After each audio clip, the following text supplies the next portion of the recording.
So back around April last year, I just got to the episode before the time skip, but I had to take a break from watching One Piece. But One Piece was too peak, and I couldn't get enough of it. So I went on a search for One Piece games. And guys, I think I found one of the best ones. One Piece Gigant Battle came out in 2010 on the NDS when Marineford started. This is a fun fighting game with many characters where you clear stages on a map by fighting and winning battles. But its charm comes from the fact that this is One Piece. The people who made this game have to be fans because the amount of detail in this is crazy.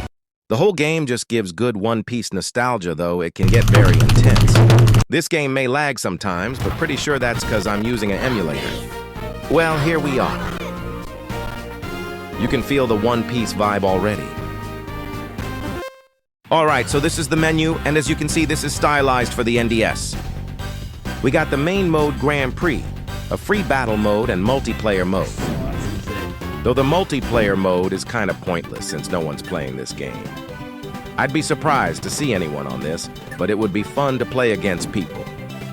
In Thousand Seas, there are different modes. You can play matches with different settings you choose. Battle Royale, 1v1, and this 100 chain battle mode where you have to beat 100 characters consecutively. I'm not gonna lie, I got way too distracted when I was recording this. Ended up playing this mode for an hour. And there is a training mode, and then there's the normal defeat the enemies where it can be up to 4 players. You can play as all these characters, and they all have different move sets. Like one of Aokiji's moves is him on his bike. There are many fun details just like that, which just goes to show how the people who worked on this game cooked. They really just had to be fans. But then you can use support characters, and they basically do what you'd think they would. And as you can see, there are a lot, and you can make teams with them. This is starting to sound like a review, so I'll just speed up so we can get to the game. There are 10 stages or maps you play on and different challenges to complete. For example, in the Sabaody Archipelago, one of the challenges is that you have to not touch the floor by staying on and jumping across these bubbles which float in the air. Let's have a look at that level while I yap some more.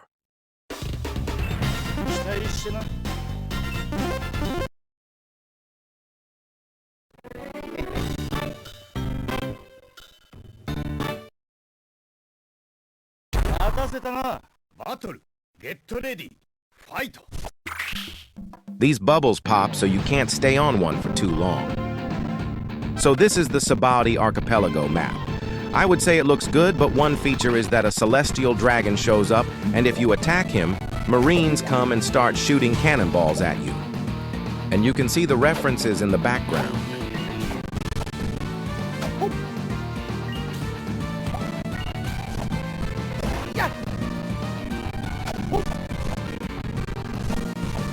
This panel shows your special moves and support characters. You tap them to use them.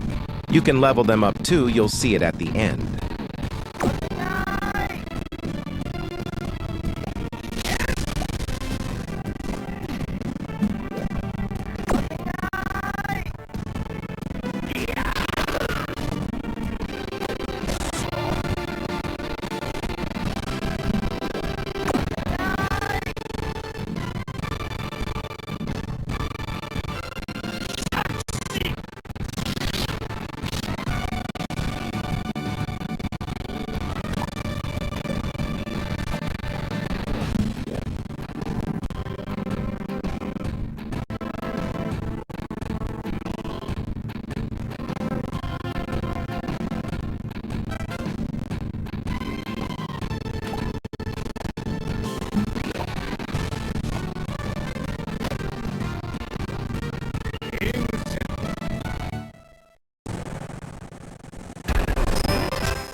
This is also another map in Sabaody, the park.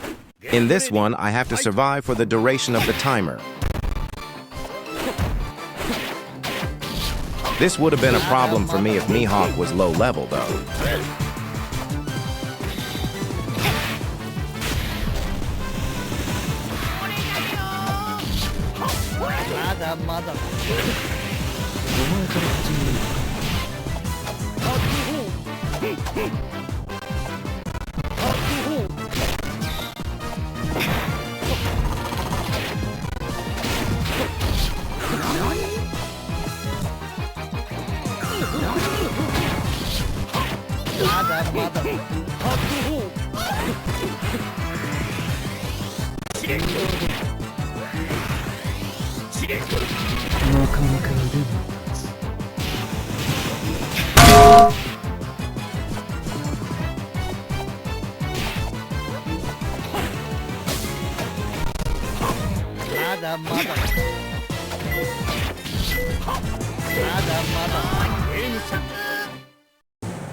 Mihawk looks so clean.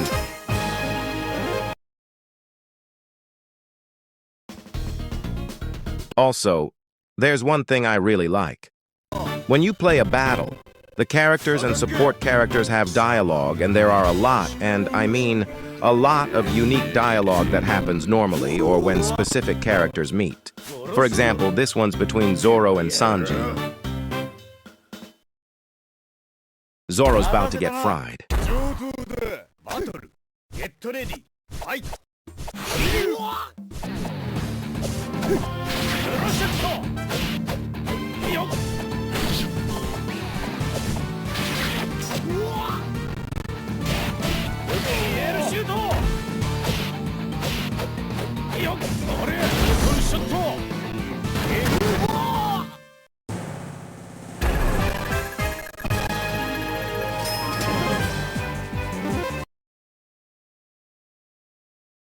Let's just play a match, then I'll say more stuff.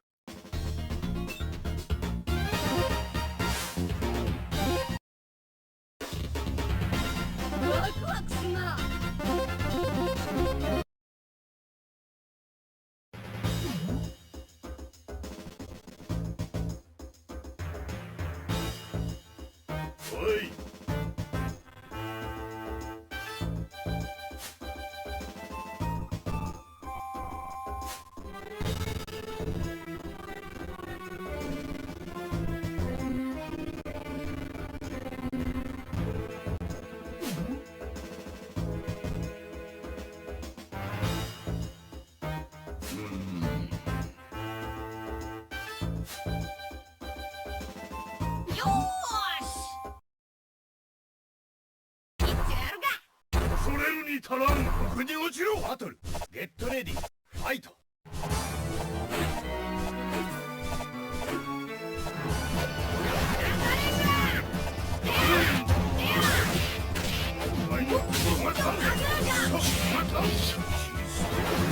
Another random detail. When playing with Garp, if you play as a Straw Hat, he appears with his dog hat, and if you play as anyone else, he appears normal.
Let's go to Marineford now.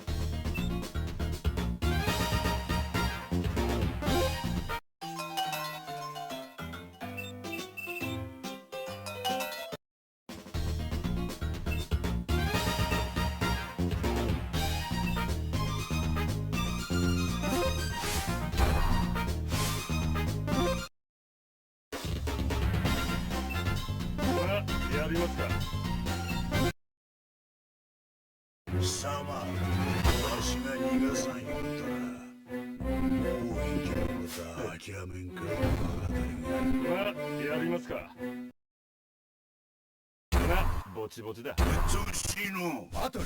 Get ready. Fight. Battle. Get ready. Fight.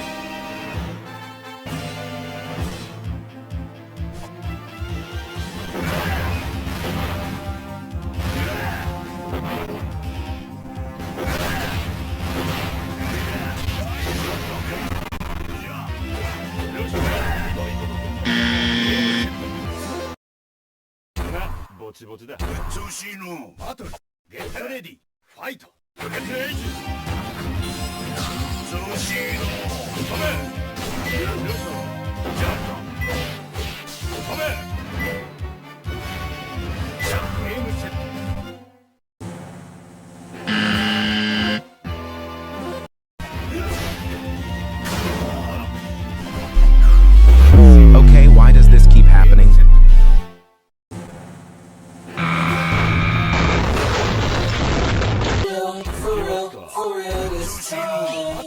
Get ready. Fight.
Oh yeah, and this is what happens when you level up. You can allocate 5 points to these stats and improve them. Honestly, there's so much more I can talk about with this game. Like how the map in training mode is where Whitebeard and Roger had their last discussion around that Sakura tree area, and you can see Whitebeard and Roger drinking in the background. This game was announced as Project Jet before it was revealed, so I think it might have been a passion project, but I don't know. But let me know what you guys think in the comments. Let me know if y'all want to see more of this kind of like part 2. I'ma try to be more consistent with my videos though. I have an idea for the next one.